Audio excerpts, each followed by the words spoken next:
Hello everyone, let's look at the new features that Microsoft is rolling out on Windows 11 build 27938 and the Canary channel. Remember that these changes are not tied to any specific release of Windows 11, and the improvements are already available in other channels, including the dev and beta channels. Okay, first, in File Explorer, now you will find that when you right-click an image, there is a new entry for AI actions to perform different tasks using AI, such as visual search, blur background, erase objects, and more. However, it's important to know that you're not actually doing these actions with File Explorer. Instead, these are links to perform this action on other apps, such as Photos, Paint, and Microsoft Bing. You can always control the AI actions from Settings, Apps, Actions. And from here, you can enable and disable the options that appear on that context menu. Now, in this release, the company is also adding a new clock with seconds that you can see through the notification center. By default, you won't see it,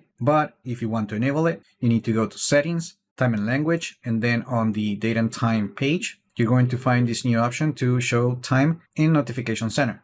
So now the next time that you open Notification Center, you're going to see the time with seconds. And finally, if we go to the settings up one more time, and then on privacy and security, and then if we go to the text and image generations page, we're going to find a new recent activity setting, and that will display all the requests to use AI from third-party apps.